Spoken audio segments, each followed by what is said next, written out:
প্রিয় বন্ধুরা, এখন আমরা এই অধ্যায়ের একটা গুরুত্বপূর্ণ ম্যাথ সমাধান করব। ম্যাথটা দেখো সমাধান করো।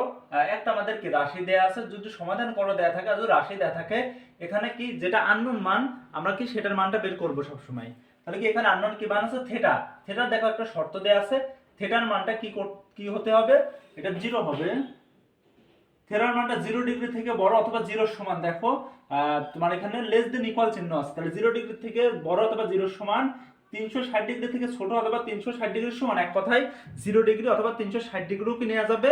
আর মূলত কি 0 ডিগ্রি থেকে বড়, 360 ডিগ্রি থেকে কি ছোট, আর ইকুয়াল দেওয়ার কারণে কি 0 ডিগ্রিও নেওয়া যাবে, 360 ডিগ্রিটাও নেওয়া যাবে। আমাদের এই যে সমাধানের ম্যাথটা, এটা এই অধ্যায় খুবই গুরুত্বপূর্ণ, মোস্ট ইম্পর্টেন্ট এই ম্যাথটা, খেয়াল রাখবে। এটা খুবই গুরুত্বপূর্ণ এই অধ্যায়। সব থেকে যদি কোনো একটা ম্যাথ সব থেকে গুরুত্বপূর্ণ থাকে, তাহলে আমাদের এই ম্যাথটা সব থেকে ইম্পর্টেন্ট, থিটার মান বের করা। তাহলে এই ম্যাথটা আমরা এখন শুরু করি। আমাদের রাশিটা কি দেয়া আছে, tan theta minus √3 cos theta minus sin theta plus √3 equal 0। এই ধরনের ম্যাথ দেখে সর্বপ্রথম কি করতে হয়, আমাদের থিটার মান বের করতে হলে এটাকে ভাঙতে হয়। সেটা অনেক সময় সূত্র আকারে ভাঙা হতে পারে, মিডল টার্ম আকারে ভাঙা হতে পারে, বা অনেক আকারে কি ভাঙা হতে পারে।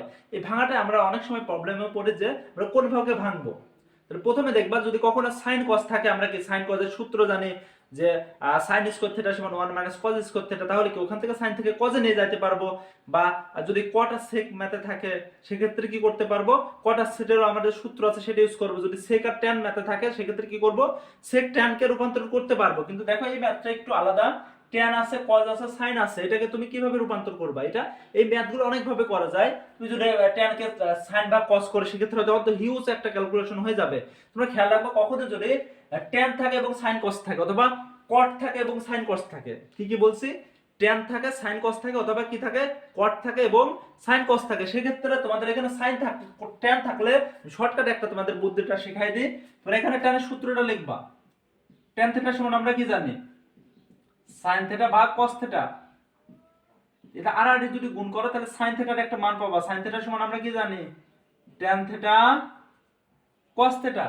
তাহলে প্রথমে কি বললাম, যদি এইভাবে tan এর সাথে cos sin থাকে, অথবা cot এর সাথে sin cos sin থাকে, সেক্ষেত্রে আমরা কি করব, tan থাকলে tan এর সূত্র লিখবো, এখানে cot থাকলে cot এর সূত্র লিখে সেম ভাবে আর গুণ করে যে মানটা পাবো, কার মানটা পাইছে, sin থিটার মান। তাহলে দেখো এখানে sin থিটাটা তুমি পাবা, এই sin থিটার এই মানটা tan থিটা ইনটু cos থিটাটা এখানে বসাই দিবা।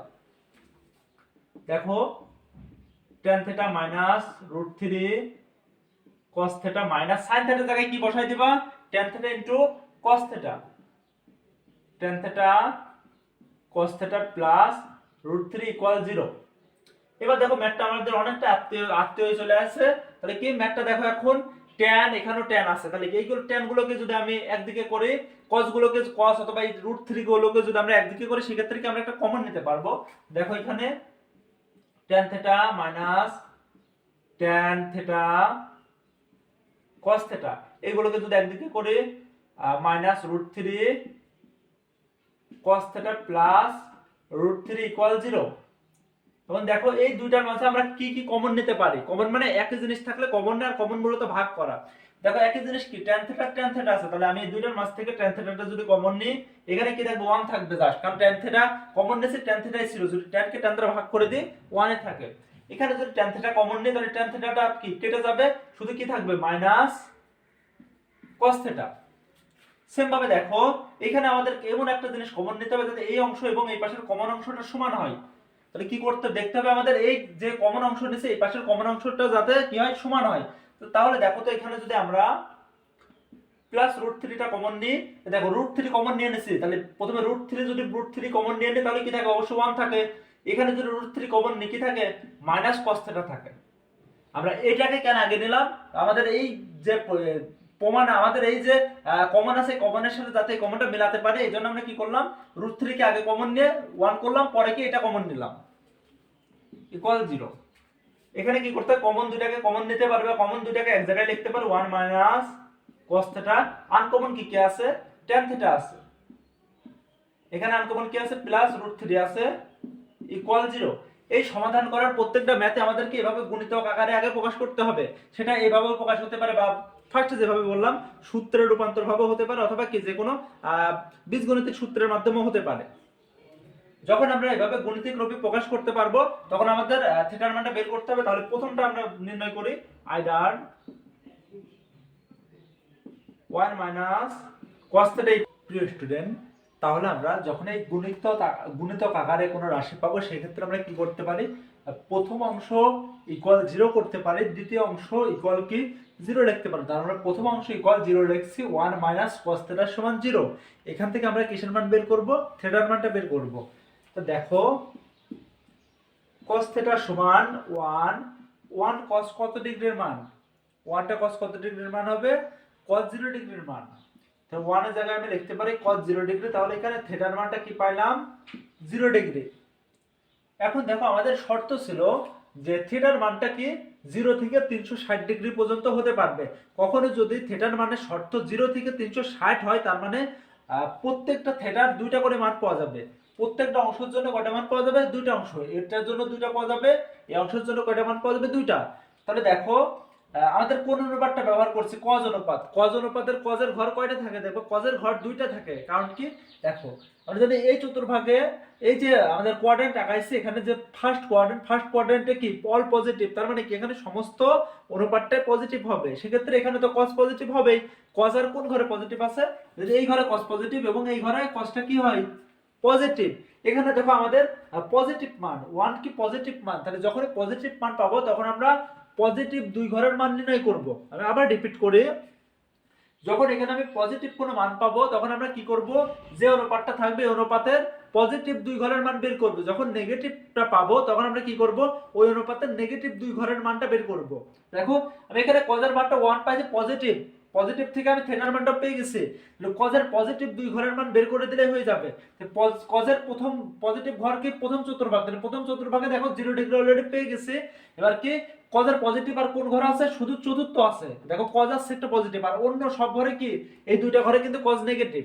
তাহলে চতুর্থ ঘরের মান বের করার নিয়মটা আমি কি প্রথম দিকেই বলছিলাম, চতুর্থ ঘর কিভাবে বের করতে হয়, 360 মাইনাস থিটা করতে হয়। কি করতে হয়, 360 মাইনাস থিটা। তাহলে এখানে আমি সেটা করব যে cos theta equal cos 360 minus theta মানে কি 0 ডিগ্রি, অর্থাৎ থিটা সমান কত হবে, 360। তাহলে দেখো এই একটা টার্মের জন্য আমরা কি দুইটা মান পাইছি, সেম ভাবে এই টার্মের জন্য দুইটা মানই পাবো। দেখো তাহলে কি পরের অংশ সমান আমরা 0 লিখতে পারি, tan থিটা প্লাস √3 ইকুয়াল কত, 0।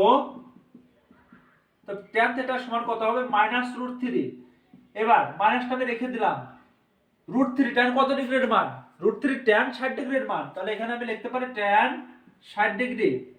অতএব থিটা সমান কি হবে, মাইনাস 60 ডিগ্রি। থিটা সমান কি হবে, মাইনাস 60 ডিগ্রি। কিন্তু ঋণাত্মক মান গ্রহণযোগ্য হবে না, কারণ কি আমাদের ঋণাত্মক মান দেখো শর্তে সব কি ধনাত্মক মান। তো দেখো ঋণাত্মক মান গ্রহণযোগ্য হবে না, এটুকু আমি কি করলাম, এটা দ্বারা বুঝলাম যে থিটার মানটা কি ঋণাত্মক হচ্ছে। তার মানে এই যে tan এর অনুপাতটা আছে, অনুপাতে এই ঋণাত্মক দ্বারা বুঝছি যে tan এর যে ঋণাত্মক দুইটা ঘর, ওই দুইটা ঘরের মান বের করতে হবে।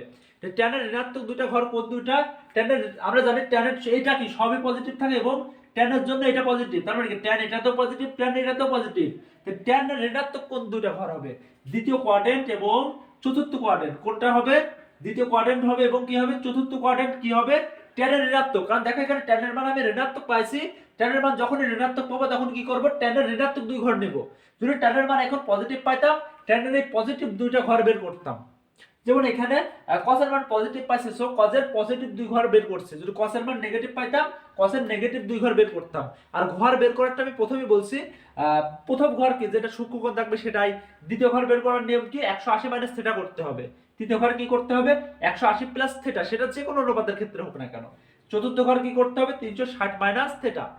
তাহলে দেখো এখানে tan এর যেহেতু নেগেটিভ মান পাইছি, tan এর নেগেটিভ কোন কোন ঘর, এই ঘরটা tan এর জন্য নেগেটিভ, আর চতুর্থ ঘরটা tan এর জন্য নেগেটিভ। তাহলে আমি দ্বিতীয় ঘরটা বের করার নিয়ম কি, তাহলে যে অনুপাত আছে লিখি tan থিটা সমান tan, দেখো দ্বিতীয় ঘর বের করার নিয়ম কি, 180 মাইনাস থিটা। 180 মাইনাস থিটা মানে কত ডিগ্রি, 60 ডিগ্রি। এই মাইনাস ফ্যাক্ট না, এই মাইনাসটা বুঝাইছি যে দুইটা মাইনাস ঘরের মান বের করতে হবে। অতএব থিটা সমান কত হবে, বিয়োগ করলে আসে 120 ডিগ্রি। अगेन তাহলে কি এক ঘর শেষ, আবার কি tan এর মাইনাস আর কোন ঘর আছে, নেগেটিভ ঘর, চতুর্থ ঘর। চতুর্থ ঘরের মান বের করব, tan থিটা ইকুয়াল tan, চতুর্থ ঘরের মান বের করতে হলে কি করা লাগবে, 360 মাইনাস থিটা। 360 মাইনাস থিটা মানে কত 60 ডিগ্রি, অতএব থিটার মানটা কত আসবে 300 ডিগ্রি। তা দেখো আমি প্রথমেই বলছিলাম এই প্রথম এক টার্মের জন্য দুইটা কোণ পাওয়া যাবে, দ্বিতীয় টার্মের জন্য কি দুইটা কোণ, তাহলে কি এই সমাধানে মোট অ্যানসার কয়টা, চারটা কোণ। তাহলে আমি লিখতে পারি নির্ণয় সমাধান অথবা থিটা ইকুয়াল 0 ডিগ্রি, সাজাই যদি লিখি তারপরে যদি লিখি 120 ডিগ্রি, তারপরে কত যদি 300 ডিগ্রিটা লিখি সাজাইয়ে এবং 360 ডিগ্রি, এটা হবে কি অ্যানসার। আশা করি তোমাদের সমাধান করতে বললে থিটার মানটা তোমরা খুব সহজে বের করতে পারবে। তখন প্রথমে কি করতে হবে, ভাঙতে হবে, ভেঙে গুণিতক আকারে করতে হবে, বের করে প্রথম গুণিতক সমান 0 লিখবা, এটাতে যে একটা টার্ম পাবা, একটা কোণ পাইলে আরেকটা কোণ পাবা। কিভাবে পাবা, দেখবা এখানে পজিটিভ কিনা, যদি পজিটিভ হয় এই যে অনুপাতটা দেখবা, এই অনুপাতের পজিটিভ দুই ঘর বের করবে, এক ঘর দেখো বের করেছে, এক ঘর বের করছে। যদি এখানে নেগেটিভ হয় নেগেটিভ দুই ঘর বের করে দিতে হবে। প্রত্যেক ম্যাথ একই নিয়মে করতে হবে।